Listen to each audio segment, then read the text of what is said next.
Good evening and welcome to Suffering in Silence with Evangelist Tia on Love Bay Afrobeat Music Talk Radio. We're here with you every Friday evening at 7 p.m. Eastern. And Love Bay family, we are continuing to rise out of the ashes together. Our topic on this evening will be Coalition for Justice. We have with us our co-host, Bob Wood, who's also the president of Rise Out of the Ashes, Inc. And we have with us our guest, Dr. Bernadine Ahonkhai. She is the founder and president and also CEO of Coalition for Justice.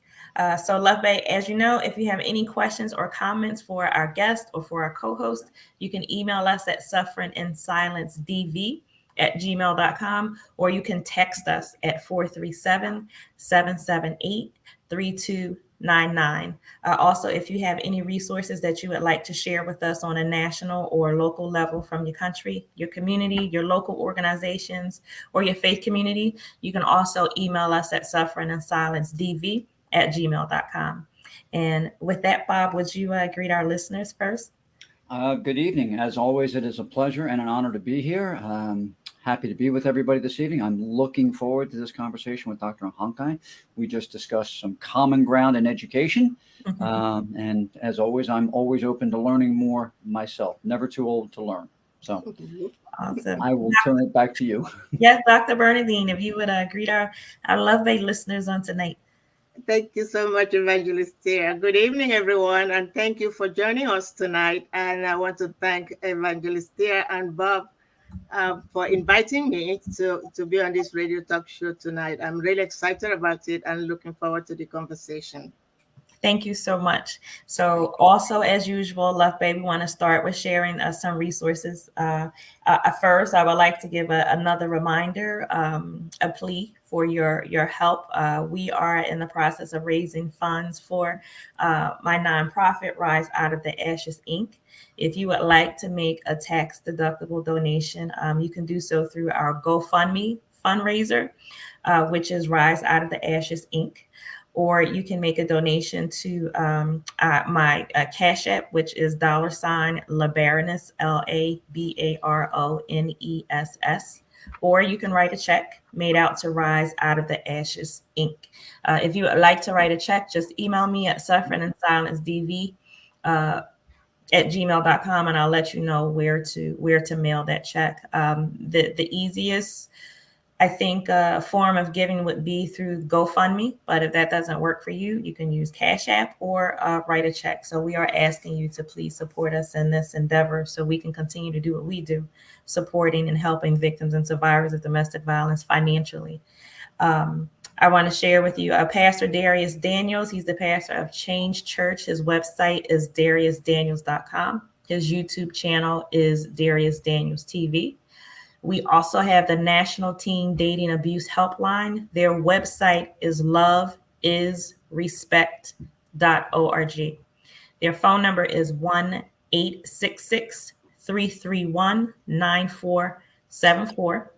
And then we have Befrienders Volunteer Action to Prevent Suicide. To find the helpline by country, you can visit their website, which is www.befrienders.org. And so with that, we move into our topic of tonight, Coalition for Justice. And so, Dr. Bernadine, my very first question is, can you please tell us, our listeners, our viewers, our Love Bay family, what exactly is Coalition for Justice? Thank you very much, Evangelist Tia, for asking that question, and that's a good question. What is Coalition for Justice? Our full name actually is Coalition for Racial Equity and Social Justice, doing business as Coalition number 4, Justice. Coalition for Justice is one word. Our mission is to advocate and advance equity and justice in our society. As you all know, America is such a lovely country to be in, but there's a lot of issues, especially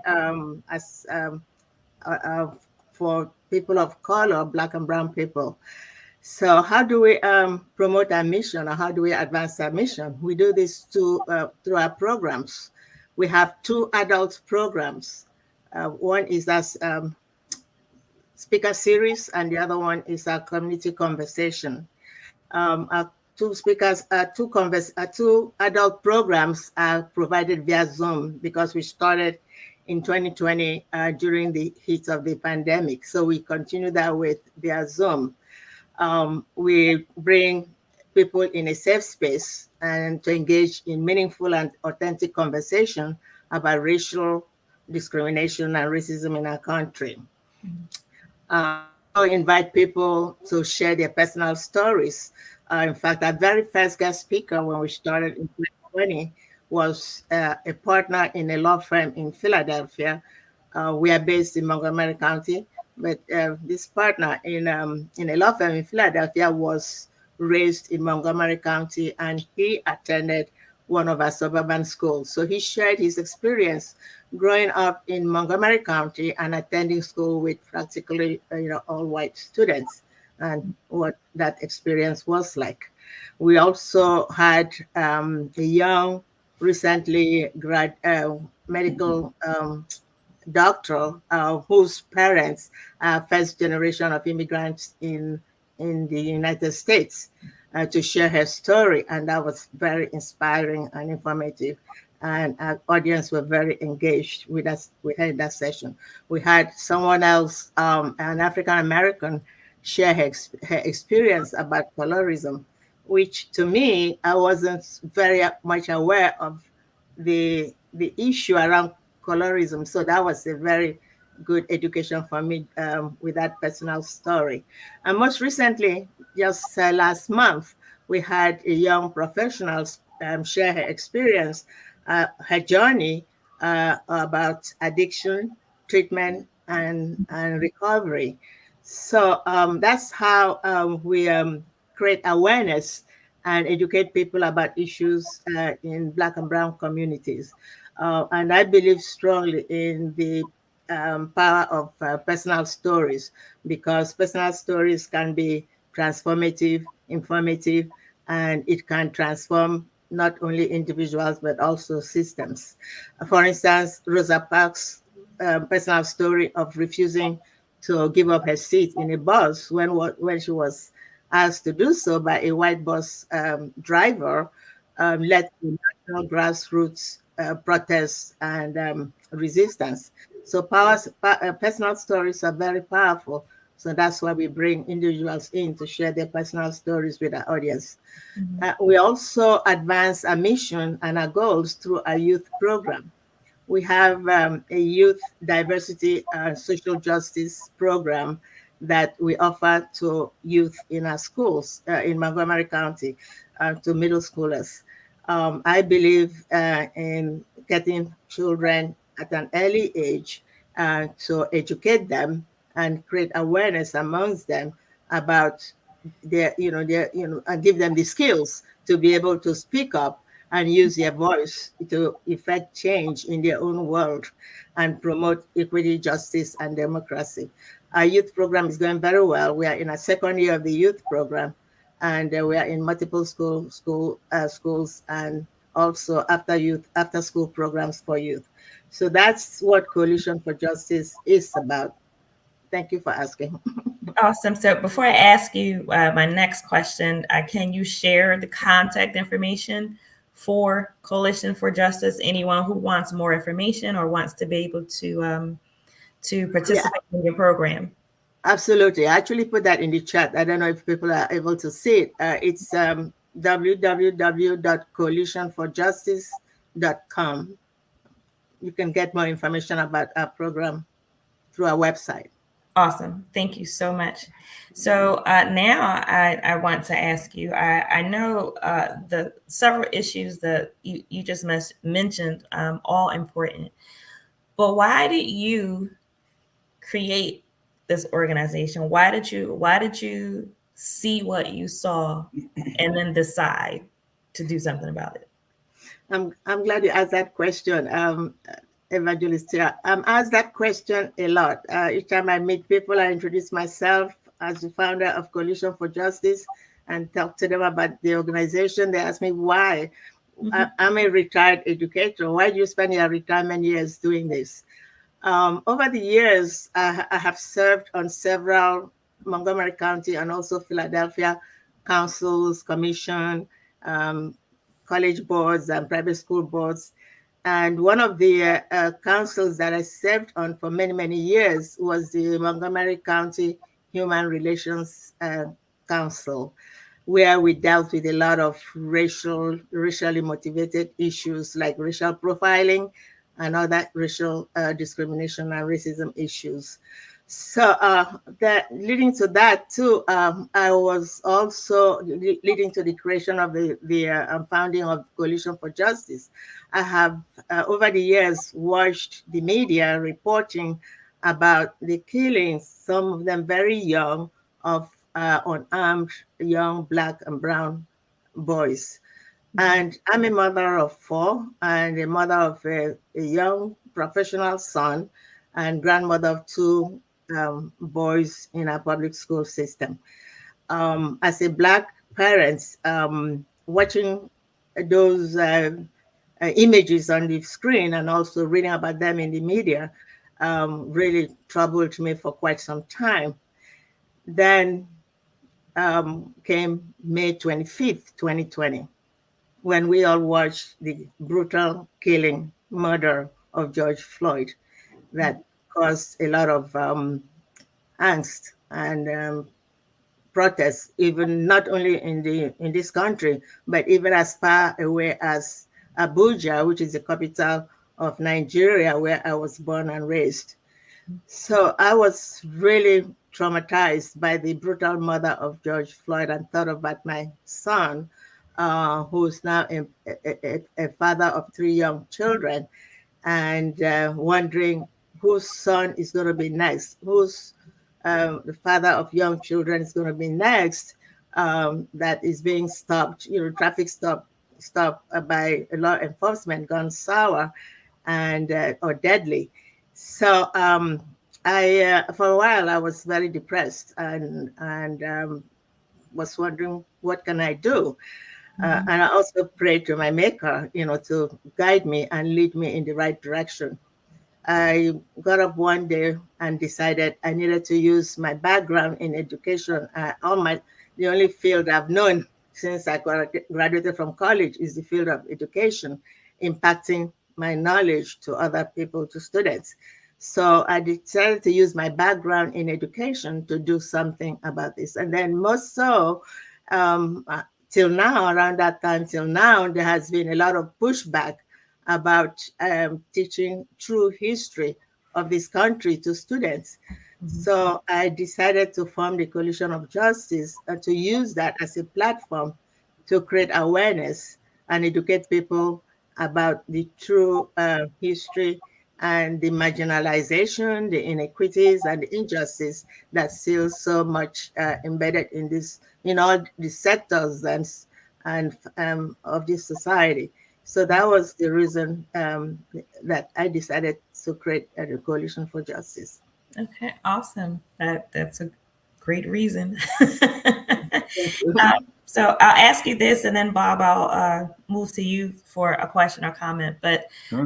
Dr. Bernadine, you've mentioned several uh, tasks or actions that a coalition for justice is a part of, or working in, or undertaking right now.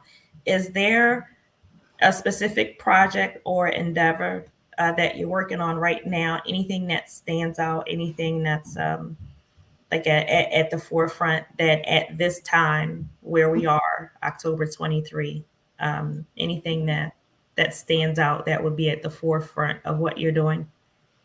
Absolutely. Thank you for asking. Our Coalition for Justice provides education to people in a whole variety of topics, and we focus on a whole variety of issues in our society: education, housing, voting rights, health, transportation, economic disparity, you name it. But currently, what I'm focusing on currently is about affordable housing and homelessness. I don't know if some of you might have Mhm. read in the media about it. This is a huge, huge issue in our country as a whole. In the United States, as such a country with so much to give, but we have a lot of residents who that do not have a roof, a shelter, which is basic, a roof over their heads and over the heads of their children. They don't have a legal and safe place to sleep at night. I live in Montgomery County, Pennsylvania. In Montgomery County, it's become a crisis. Um, I recently read a book called, actually have it here, Evicted. Evicted is written by a Harvard sociologist. Evicted, the subtitle is Poverty and Profit in American City, written by Matthew Desmond, a Harvard sociologist. Mhm. And I was in tears reading about the 8 families that Dr. Desmond followed in Milwaukee, which mirrors what happens in any city, any given city in this country, and also in Pennsylvania here in Norristown or Pottstown, which is in Montgomery, 2 pockets of poverty in Montgomery County, which is an affluent county. So that's my current focus right now. Montgomery County was using, we had an old state hospital, a big facility that the county was using to house the homeless. Of course, for whatever reason, our county commissioners failed to renew the lease on the state hospital, and they lost the lease. So the homeless people were evicted from there. Many of them went and set up their tents on a piece of land that's owned by Pico Electric Utility on the Schuylkill River Trail in Norristown. Just a few weeks ago, on September 21st, Pico Utility Company decided to evict them and threw them out of there. So we have many of these homeless people with so many hundreds of children Mhm. living in cars, living in public places like the park or on the streets. And I even had a friend, a journalist friend of mine, who went around. Some of them live in the woods also, interviewing the homeless. And she told me such heart-rending story about some of these homeless people. So that's my current focus. And unfortunately, our society, some of people in our society blame homeless people for and think that they're homeless because of mental health issues or addiction. But there's a lot of studies, many studies that show that eviction is the primary cause of homelessness in our country. So we have such callous landlords who are Mhm. to not hesitate to evict their tenants, and some of them with young children. I was talking to a lady last night who was telling me about her neighbor, a young Latino woman with a 4-year-old who just got evicted from her apartment. So this is such a huge issue, and that's why I'm focusing on it right now. I did get about a few of my fellow community leaders, and we formed a homeless advocacy group. We're working on a strategy and an action plan to deal with the situation in Montgomery County. And also, the Coalition for Justice will be a community conversation on October 23rd, fourth Monday of October, will be on homelessness and affordable housing. So anyone anywhere in the world, because our programs are via Zoom, is welcome. I invite everyone to join the conversation because I know there's homeless people in any country of the world. So please join our conversation. If you want to join our conversation, go to www.coalitionforjustice, register yourself, and you will get an announcement and a Zoom link to join us. Thank you Right. for asking us such an important question. Well, thank you. Thank you for your answer. Thank you for what you do. I have to honestly say, I never thought of that question in my mind. Is poverty a profit? In that moment, that just Yeah. brings so much to mind. Wow. Bob, do you have a question or comment? First off, thank you for what you're doing. Mhm. Some relation to that, Tia, as you know, Reverend Tia, it was my mother and I for the longest time. Mm-hmm. And we never were evicted, but I do remember my mom having to hawk her watch to get to work. Hmm. You know, it Yeah. was tough making, and it was, there was always that ever looming, where are we going to make, you know, we got to make the house payment. Hmm. Um, but and I understand, and I think one of the things, and you can probably speak to this better than I, that I've noticed in every line of work I have been in, and I have dealt with homelessness. I will say right up front, most people know I am a retired police officer from Hmm. Baltimore, and very briefly one night I found a man and his child sleeping in a park, and I took them in and I tried to find shelter for them that evening. Every shelter in the city turned me down. Oh my And I said, goodness. well, I won't say how I said it, but I said, I'll Yeah. be something if I'm going to leave them in the park. I put them, I literally, I Oh. brought them in the courtroom and got them. And I said, if anybody, and brought food into them, I said, if anybody bothers you, you come find me. Hmm. But it was sad because it was just, for lack of an analogy, not being smart, there was no room at the inn for a father and a homeless child. It was ridiculous. And Yeah. it dawned on me way back then. And I think this is one of the major problems with it. And I've had these conversations. As I just told you, I taught students who had been removed from every school in Baltimore City. Very similar issues, Hmm. lower socioeconomic. They don't have a voice. Mm-hmm. No. They do not have a No. voice unless someone like yourself or the Yeah. Reverend or myself steps up and says something. And Yeah. matter of fact, Mm-hmm. going across the boards, I was a Title IX coordinator. Hmm. Victims across the board it, have a hard time finding a voice. Hmm. You know, people Yes. don't, and I think that this is just me, and you can correct me if you or disagree. However, I one of the it's people don't want to see it because it's not comfortable. Yes. Yes. It's Absolutely. it's not well, Absolutely. no kidding. Put yourself in that position.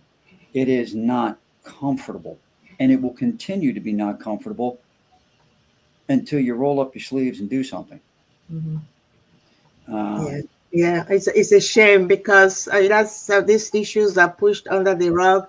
We in Montgomery County will fight. That's the fight we're having with our county commissioners because um, they if they had renewed the contracts to use the state hospital, it's a real big sprawling facility, large, lots of land, and now those people have nowhere to go, and they're may I um, ask, what is the hospital being used for at present? right now we don't know what plans they have. The state has for it. It's lying fallow. It's not being used for anything right now. And there is my point. It's a and you know this because again, there's nothing like a large public action that gets in the news media that gets politicians' attention. Then it's like, oh, I don't want to look bad. I better Mm, but mm. and that's sad because that should not have to occur. Mm-hmm. But then No, no. reversing that, and y'all, you can correct me again if you think I am wrong. When people get to the point where there is a large gathering to say this is wrong, then there's the group. I don't know how to phrase this properly. There are individuals who will say, "Oh, you're just a bunch of malcontents." Well, Yes, that's a troublemaker. yeah, you're right. I am malcontent because I don't have a house to live in. I don't have a home. Mhm, Right. I mhm. have a right to be malcontent. It's Yeah, and then most of the homeless people are people of color, and same thing with the everything is set up to fail people. Unfortunately, Mm-hmm. the program was running in the school. The school system is if one of the schools were providing the youth program in. Most of the children, English is not their first language. hmm They're Spanish speaking hmm students, and there's no support um, for them in the classroom. And then the class size is so large. We have a class of 30 with one teacher. Mm-hmm. Um, the school system is continues to be set up to fail the children, and then Mm-hmm. then redirect them into the judicial system, Mm. and then into the prison system. The pipeline from school to prison. So there's so much issue in our country today, over 300 years, after enslavement of people, and we're still having these issues with marginalization, discrimination, and racism that impacts, black, people of color. And unfortunately, one thing that some of these people don't know is that yes, it immediately impacts people of color, but in the long run, it impacts everyone else Mm-hmm. because it causes social issues for everybody else, unsafe environment, unhealthy environment, because of the system not being set up for everyone to succeed. I, if I may, what you just said, I I started out when I left police work and I went into education. As I said, I taught in the inner city, and then eventually I ended up at a school in Baltimore called Baltimore Polytechnic Institute, one of the oldest high schools in this country. How I got there is a miracle because it's science and math, and I teach social studies. That's we'll just leave that there. But and I still have a big chunk of my heart still there because I coached there, and and I had I coached soccer and lacrosse, and very close. Some of my students still stay in touch.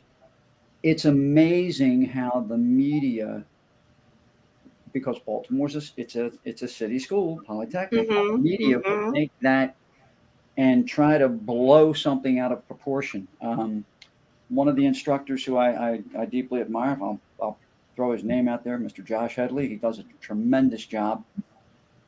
But with one of the standardized tests with math, there was a low percentage score, and they were saying, "Oh, look, the best school in Baltimore City has best school in Baltimore City still has a low percentage score," and it was totally skewed. It was totally incorrect. There was a low percentage on something students had never been exposed to, and then when they went back and look at their scores, I don't know, say algebra. Like I said, I teach social studies, not math, but say geometry, algebra 1, algebra 2. They were in the 90 what plus percentile, but nobody sees that. And there's that age old. There's the problem school system, and you can comment on this immediately. There will always be a problem school system as long as the tax dollars don't give that school system what they need to be Yes. functional. Mm-hmm. I mean, I can remember my first middle school inside the system. I had 10 textbooks for Wow. 150 plus students. Wow. And I'm lucky I'm not in jail for plagiarism because I was stealing everything I could get and getting it in paper and giving it out. But it just and But that's one of the issues we're fighting with in Pennsylvania. In fact, Pennsylvania was just being sued, and the judge decided that our funding system is unjust and unfair and inequitable. And unfortunately, too, I just heard from one of my team, from my Coalition for Justice team, that who is in real estate and has properties in one of us in Norristown, one of our municipalities, that the school taxes there are very high. She keeps asking me, where does the money go? Because Mm-hmm. when you go, like last week when we were in the school, we're going through the hallway with the teacher we're working with to go into another classroom to provide a program. And she said, called attention to one classroom that there's 60 students in there with one teacher, math, in a math class. How can a one teacher teach 60 students math and Yeah. those students will succeed? that's impossible. And I'll comment on that as a high school and a middle school teacher. I This had is one middle class. school. This is I, middle school. I had at one point literally 48 students. I mean, I had students sitting at my desk because they needed a place to sit. I mean, one young man was like, "I'll sit on the windowsill." No, Oh no, right out you the window. think No, that's not disaster. happening. but that's insane, and that should not. That's not only is it insane, it's just morally wrong because that's an It is. injustice to every student in that classroom. It is. It is insane. We have young fifth graders. There are 30 of them. Most of them, three-quarters of the class, and well, the school district as a whole have over 70% um, of the students that are functioning well below average, below grade level. And we have these 30 students, most of whom don't speak, are not proficient in the English language, and there's no support. There's no Spanish speaking staff support in the classroom. It's just insane. It's unbelievable. Also, reading is fundamental for us educators, and I don't even understand some of these educators, administrators, superintendents, principals, and what have you.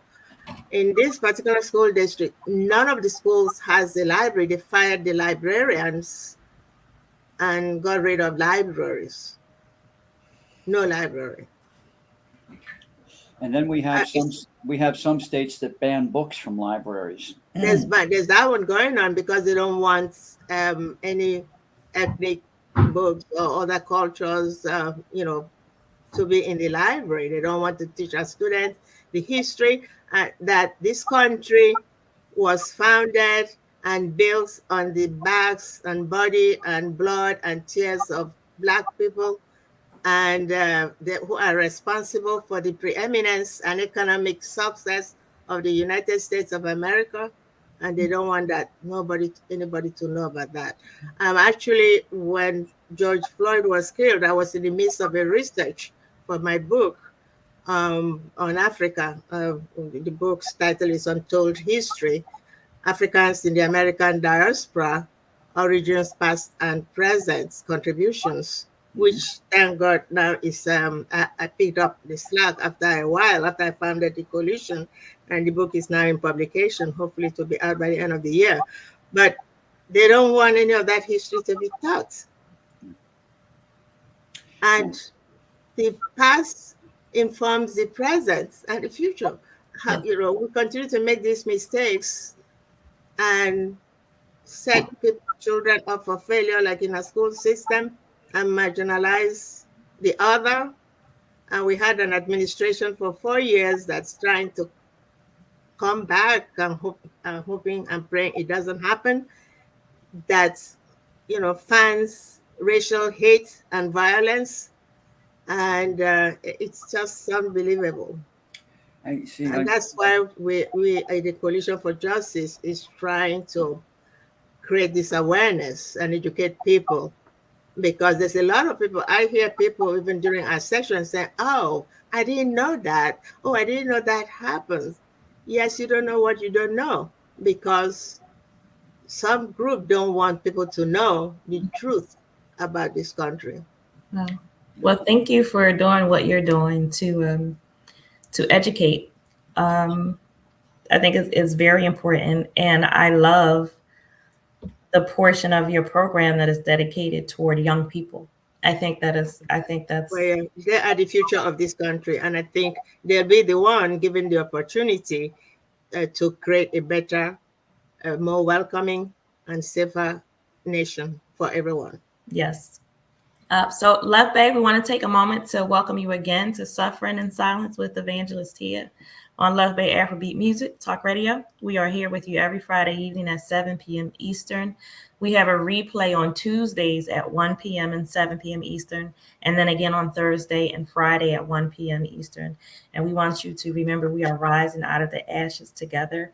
I do want to ask again, remind you, if it is so purposed in your heart to support us, Rise Out of the Ashes Inc. in our fundraising goals. So you can go to GoFundMe and you can look up Rise Out of the Ashes Inc. You can send a Cash App donation to LeBaroness, or you can write a check to Rise Out of the Ashes Inc. If you would like to write a check, just email me at sufferinginsilencedv@gmail.com, and I will let you know where to mail that check. And I want to share with you again the National Teen Dating Abuse Helpline. Their website is love isrespect.org, and their phone number is 1-866-331-9474. And the Befrienders Volunteer Action to Prevent Suicide. To find a helpline by country, you can visit their website, which is www.befrienders.org.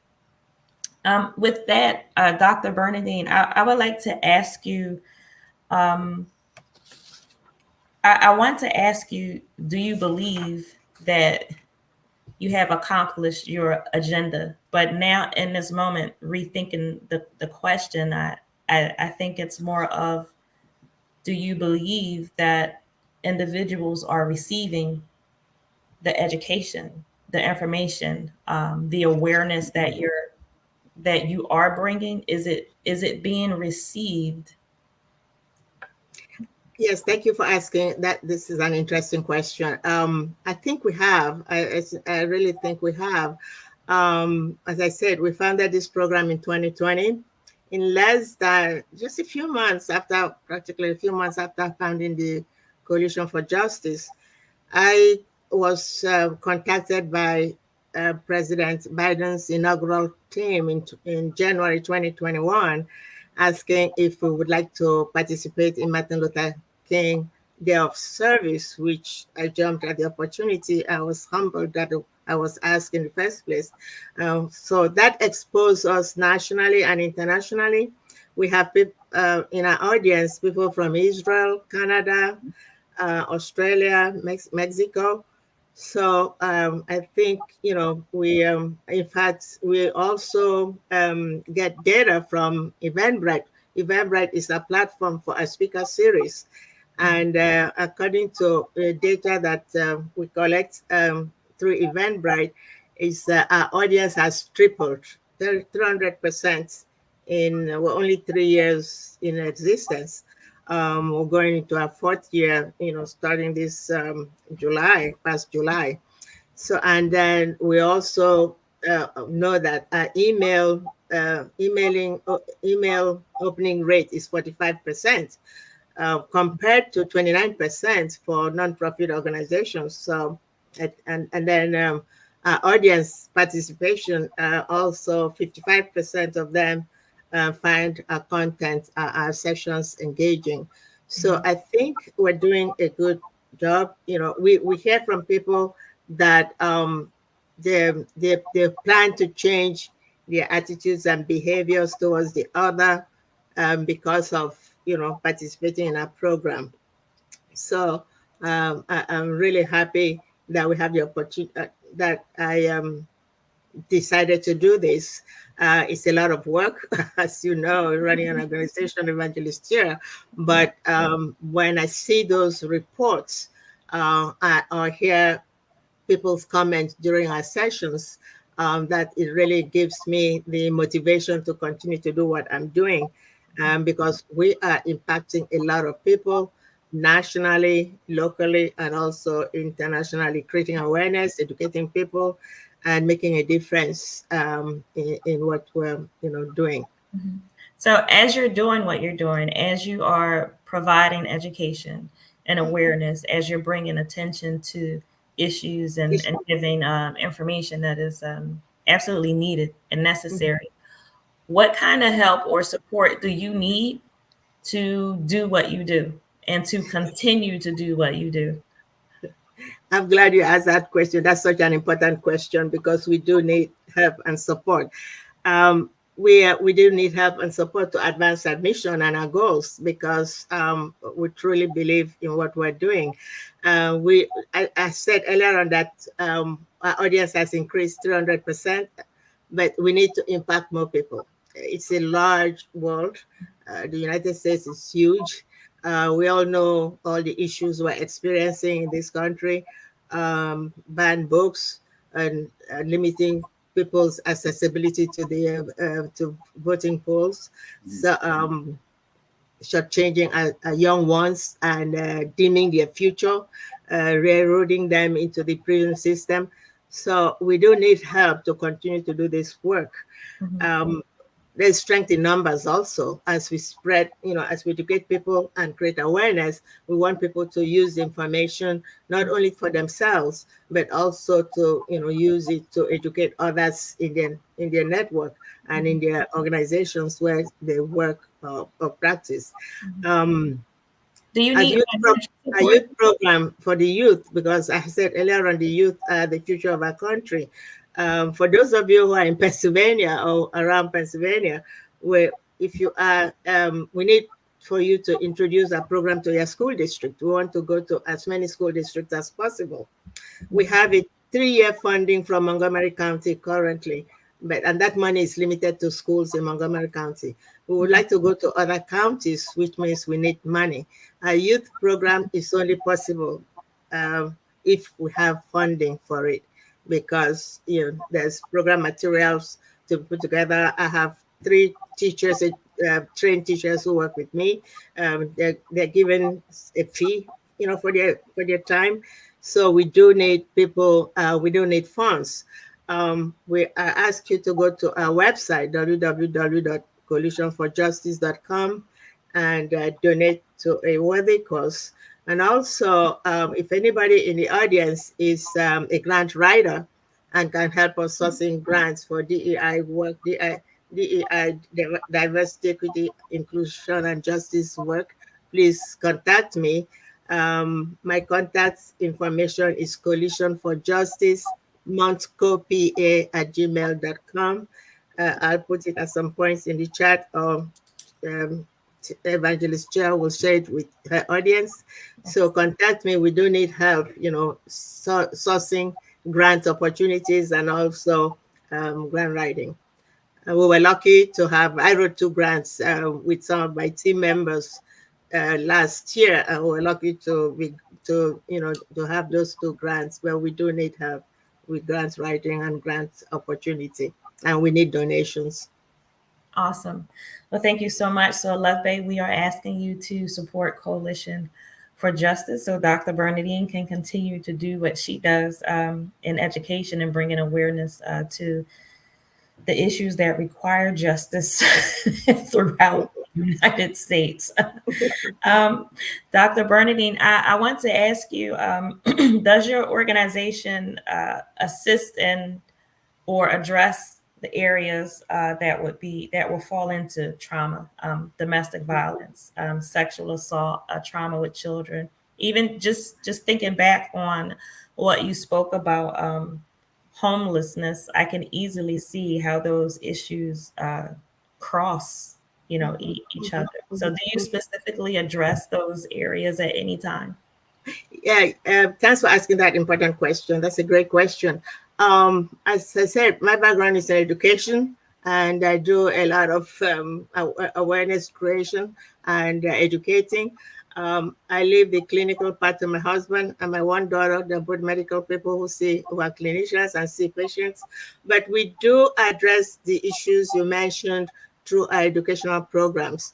I mentioned earlier on that we address a whole variety of topics. We address the topic of trauma, domestic violence.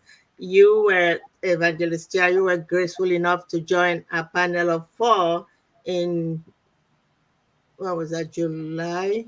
Yeah, this past summer. Yeah. So it was in July. Mhm. So presents on domestic violence, which is usually swept under the rug. That was such an insightful, informative, and inspiring presentation. I thank you very much, for being a part of the 4 panelists. So we do address topics like that. I mentioned earlier on that last month, a young professional from Philadelphia was invited to present on addiction treatment and recovery. And last year, I don't know, Bob probably knows this organization based in Washington, D.C., the Campaign for Trauma Informed Policy and Practice, CTIP.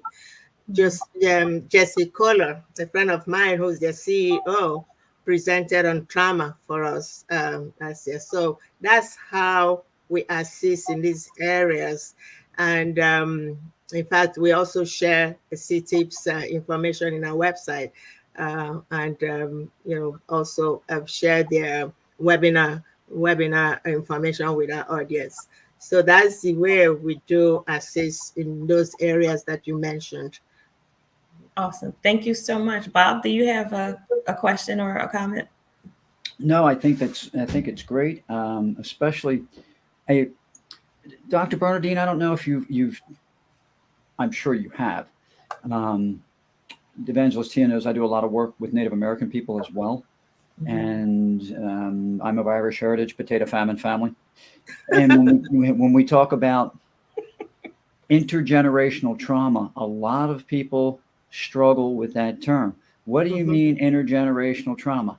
I had nothing to do with it. Didn't say you did. uh, what I'm saying is that, and actually, I've kind of come up with my came up good English, Robert, come up with my own formula that for me. I think from some people, it's easy to understand intergenerational trauma from the people who were initially traumatized. Hmm. It's hard to understand for the people who are over here who are in a position of advantage, don't understand that they too are also suffering some intergenerational trauma because you're not facing the truth. No, You're not. no. You can't. All that does is proliferate the lie, and the issue. It just continues. You've got to. I mean, That's part of the problem because our society doesn't want people, some people in our society here in the US don't want to admit the wrong that was done. mhm. Imagine the governor of Florida, and in Florida, the students are being taught that slavery was a good thing for Black people. Yeah. Yeah, I and mean, the how famine was good for the Irish. Yeah, exactly. And then talking about Native American, I want to mention too that last October we had a session on that. You know, hmm, trauma, intergenerational trauma and trauma in the Native American community. We yes, had ma'am. a great presentation last October about that. So we try to, even though the Coalition for Justice is a Black-led grassroots organization led by a Black woman, but we do deal on with other people of color. Also in May last year, I had Nina Chang, who's Channel 6 ABC News anchor, present about Asian American issues Mhm. in the United States. Yes. So we try to cover it all for people of color in this country, especially although our main focus is actually on Black people. Yeah. This is going to sound rather simplistic, and I hope whoever's listening. It's, as I said, I coached soccer for a long, long time. And one year I had a team, young men were getting ready to go to college. And I said, okay, if you want to play with the big boys in college, let's play in the adult league in the summer. And I took my young men from a further out suburb in Maryland into Baltimore City to play a team that I was very familiar with. Had some friends on the team. They were called the Jamaican Jammers. And as as my group was coming in, I'm watching the car windows go up, and then I said, "You've got to get out of the car to play the game. Think about it." And but the irony to the whole thing was, and it was, and I was so glad I did it because there was a lesson afterwards. Everybody was having a good, and the kids were like, "I'm really having a good time." You think? How about that? How about that? Mhm. If you have the courage to get out of the car, you might learn something. Yeah. And I've said that. I think that's if you don't mind, I will put a challenge out to anybody that's listening that hasn't, that may need to or wants to hear the other side. Minister knows I did this. I attended a seminar that was for Native American women in the reservation system to Mhm. become a sexual assault advocate. Mhm. And looking around the room, I was the only non-native in the room, plus the only male. So to say the least, there were some people looking at me when I first got there. And I explained myself, and I said, and there has to be an understanding of people from the other side. No, I have not walked your road, but I Mhm. do have an understanding of pain.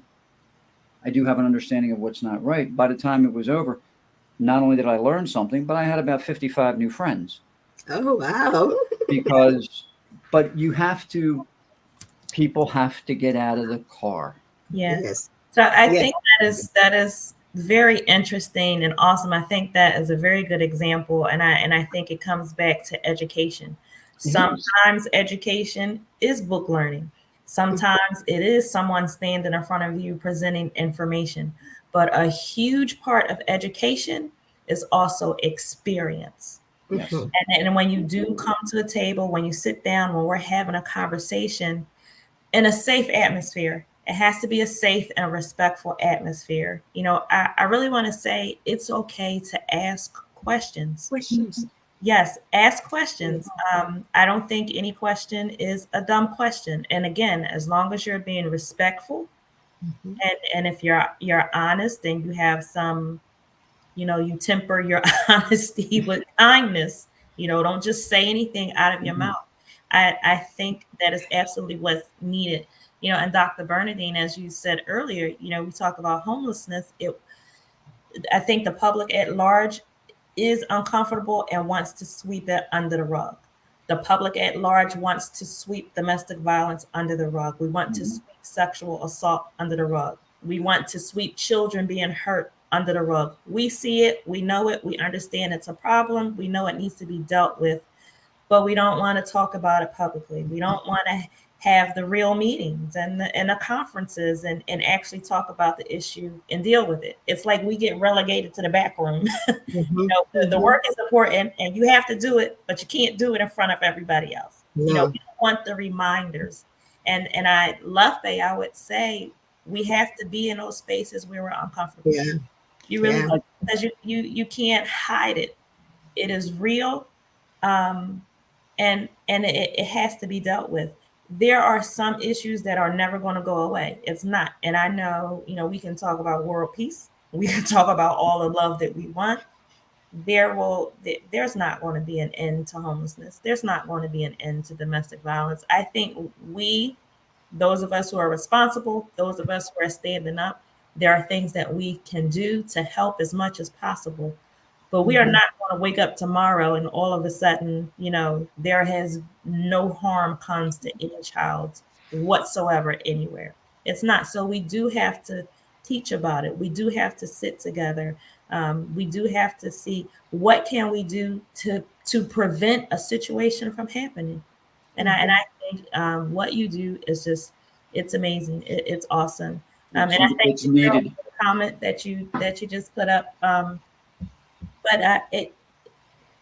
it's good to have conversations, and you may be at opposite sides of the spectrum, but when you leave the room, we may have an understanding. We Mhm. may have a friendship, and even Yeah. if we're not friends, I think it's really good for you to be able to understand every person who is homeless did not choose that. Mhm. Every person, No. people, No. the individuals did not choose to become an alcoholic, did not choose to become a drug addict. And No. there are some traumas that happen in individuals' With lives every. where the Mhm. end result is homelessness. The end result is a drug addiction. The end Definition. result is alcoholism, trying to deal with whatever that trauma was. So we can't be flip and just say, he wants to be homeless. She Yeah. wants to be in a relationship where someone is beating her up and hurting her. It's more to it than that. And Yeah. honestly, it's education to learn, and to really understand it could be you. Mhm. It really Mhm. could, because homelessness does not discriminate. No. No. Oh, no. No. No, it does not. No. Yeah. No. So we are just under the hour. So Dr. Bernadine and you too, Bob, I would ask, with our conversation on tonight, I know what is standing out to me is it's the educational part of Mhm. what you do. I love it so much, and I thank you again for what you do. Um, I what do you want to leave our listeners and viewers with on tonight? Yeah. Thank you very much for asking me that question. One thing we all should realize is that the United States was built on the noble idea that everybody, it was founded on the noble idea that everybody have inalienable rights to, among them, liberty, life and the pursuit of happiness. But there's so many people in this country who are still suffering. Mhm. There's so many children in this country who are being left behind. There's so many children in this country who don't have, and their families don't have a shelter over their head, a safe place to sleep at night. So I think we should, as you said earlier on, people really need to understand this and also come out of their comfort zones and help in whichever way they can, either individually or through the organizations, and support organizations like yours and the Coalition for Justice for what we do. For instance, our youth program, as I said earlier on, is based on social justice anchors. We start by teaching the children about identity. Who am I? Getting them to understand them, who they are and who their peers are, to create that understanding of each other, and then teach them about diversity. Yes, we may be different and unique, but we have similarities. And then we go into some other issues like stereotyping, bullying, and what have you, and social justice, and then culminating in action. What do you want to do to change some of the things you see around you? So I want people to support what we do, because we can't continue like this forever. Mhm. We need to make sure that this country is you- um, realize the belief or the noble idea that the country was built founded on, and so that everybody is feels welcome, everybody is respected, everybody is included, and everybody is safe. And I thank you very much for having me tonight. Awesome. Thank you so much. So, Bob, what would you leave us with on tonight? There's two things. What you were just saying, as I said, I taught world history and I also taught U.S. government. So I spent a lot of time discussing the Constitution. And I used to always tell my students, I said, one of the biggest problems I've always seen with the Constitution is the first word, we. It's Really. not a difficult word. It has an easy meaning.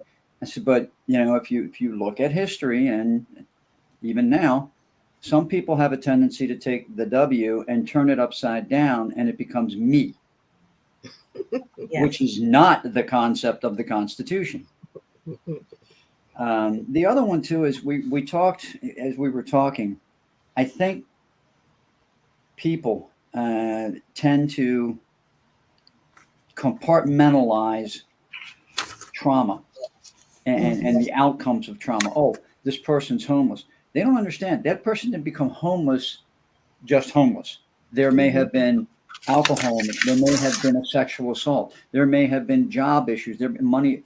There. What I'm saying is there needs to be an education of it's a domino effect.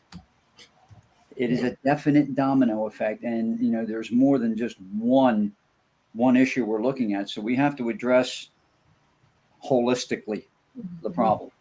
Wow. Mhm. So that just, if I could just throw one more question in here, maybe two. Dr. Bernadine, so I want to ask you, I think that was a great statement that Bob just made. Holistically, how Mhm. do you, and what you do, how do you get individuals and even young people, how do you get them to see the holistic picture? How do you get young people to see all the moving parts? Yeah, we do. That's what we're doing through our program. As I said, we start with um, trying to get them to understand who they are personally, individually, and how unique they are. Because we in education, believe it or not, we believe in the whole child. Although in practice, we may not do that in some of our educational institutions.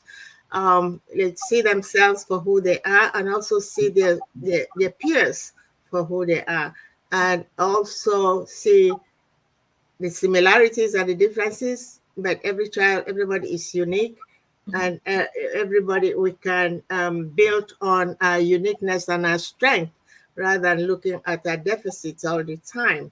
Mhm. So that's one of the things we try. We start a program that way. The first 4 weeks we're focusing on that, with the children on the identity and diversity, diversity and differences. So that's and the children love it. In fact, Mhm. we have activities with them, to emphasize that. We show them some video clips and what have you.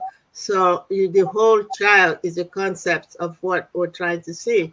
This child has, different parts to him or her that makes the whole child. And you have to love who you are, and respect yourself and your peers for who you are for and for who they are. So Yes. that's how we try to get across to the students. Okay. So as you're going through the information with the children, you're going through the courses, is this information shared with the parents? Like, do the parents know what's going to be presented to the children? And and once these classes go forth, do you have feedback from the parents? We do have feedback from the parents, and also and the teachers especially, and the students. We do pre and post tests, so we get a sense of how they feel about our program, and that's why the reason why we're back, back and forth. In one of the school districts where we have a lot of non-English speaking families. Mm-hmm. We're struggling with that a little bit, as I said, the parents. And actually, but there's another a community organization where we provide the program to the after-school youth. And this program was founded by a Spanish-speaking individual man. So we, in fact, I even invited some parents. Some parents come into the class and sit at the back and listen. They don't speak a whole lot of English or understand a whole lot of the language, but that's it's actually in the one school district. It's a struggle. Norristown School District is a struggle because there's a lot of non-English speaking families in that school district, and that's what we're going through it also this year with the two classes we're providing the program to. But the teachers, we get feedback from the teachers and the students themselves, about the program and the administration, of course. Awesome. So, Bob, I'll give you a moment to share, but I want to share your contact information again, Dr. Bernadine. So, Love Bay to reach Dr. Bernadine Ahonkhai. Her email address is coalition for justice montco pa@gmail.com. The four is the number four. And Montco is Montcopa, because she's in Montgomery County in Pennsylvania in the United States. So again, her email address is coalition for justice montcopa @gmail.com. The website again is coalitionforjustice.com. Four is the number four, coalitionforjustice.com. And so with that, Bob, did you have something else you wanted to throw in there? Just, I want to say thank you, Dr. Bernadine, for what you do. Like I said, was in the field of education, Title IX coordinator. I just recently retired from that, but it's No, you tried to retire. You're trying. Yeah, we're all semi-retired. We're still working. That's true as well. But again, I can't overstress the need for programs such as yours. And you made one other point, and this is up to everybody that's a voter out there. When I ran that program in Baltimore City for the students who had been removed, federal funding told us how successful the program was, and then the funding was pulled. Mm-hmm. I'm like, as you can see, I was kind of, and I still am, flabbergasted. It's like throwing a drowning man an anchor. But again, thank you so much for what you do and spending time with us and telling other people. Thank you. Thank you, Bob. Yes, Make sure you contact me, Bob. I would like to talk to you. Awesome. Yes, ma'am. And we definitely want you to come back, Dr. Bernadine. I will follow up, but we absolutely want you to come back. No, I like to have another question. I'm sorry. You know how to reach me. Thank you very much for having me. It's been such a great This, pleasure to be with you Absolutely. tonight. this is Thank great. you. And And thank you for the being a panelist about domestic abuse. That was such a powerful oh, presentation awesome. by all Awesome. of you and sharing and being vulnerable. Oh my goodness, it was Yeah. amazing. People still talk to me about it. Thank you. Awesome. Thank Anytime you. I can share, anytime I can help, I absolutely will. And Thank you. I did really just think of one more question. I mean, I'm truly thankful for what you do. The educational piece and awareness is so important. I'm thankful for what you do. So you have Coalition for Justice. Um, you have your goal. You have your assignment. You are doing this. I want to ask for those who want more information, for those who do want to, they want to be educated, they want awareness on specific issues that deal with justice. How can a person sitting at home right now educate themselves? If we can't be in a classroom with you sitting among your students, if we can't be a part of one of your adult programs, how would you advise someone to Well, actually to yeah. educate themselves? Good question. All adults programs, speaker series sessions are recorded, and we post it on our website for a short period of time for 2 weeks, 14 days, so people can access our program. And anybody who wants information, also more information about our program, or can contact me, or resources. Mhm. We also have a resource page on our website. In fact, I don't want to. I don't want to forget this, because I want to thank to I mentioned my steering committee. This is my working committee, and also would like anybody anywhere in the world who would like to join us, because we work basically via Zoom and email and text and phone calls. My steering committee is fantastic, phenomenal. There's such hardworking people. There's a diverse group of people, and my board, and of course my family, because we wouldn't have achieved this much success without them. This is not work that one can do individually and succeed. Mhm. So I want to give a shout out to my steering committee, my board, and my family for being behind me all these 3 years and still going. But anybody who needs information, um, um, Evangelist here had mentioned called out my email. And if you go on our website, you see my contact information. If anybody wants any information, can feel free to contact me. But our programs are given via Zoom. So anybody with a laptop, iPhone, iPad can join us on anything, but you have to register on our website with your information so we can send you the announcement to join us. And the steering committee members are not just local. I have I have one person in Florida, one person in Tennessee, I have one person in Delaware state, on our steering committee. So anybody who wants to join the team and make a difference in our society is welcome. That is Absolutely. awesome. And if I'm not mistaken, Aziz is on your board. Aziz Nathu. Aziz is one of my board members. Yes. Yeah, we know Aziz. We know Aziz. So you are in the company of some Yeah, great yeah. people. Yeah. So We again, have a diverse team about we have from different yeah, cultures. I purposely picked, we're all about diversity, right? And equity and justice. So my team, my board and my steering committee are, very diverse. Yeah. awesome. It Well, was again, intentional. thank you so much. I Thank appreciate you you. being here. I appreciate the the Thank you. extra Thank you questions. so much. Yeah. Thanks, Bob. And This is thanks, Theophilus, wherever he is in the background. and absolutely, I know we will have you back. We can catch up in 2024 and see what Thank you. kinds of things Yeah. are happening. Thank you. I love And Bob, that. I would like to invite you. We do have yeah, you didn't come this year. I don't know where you were.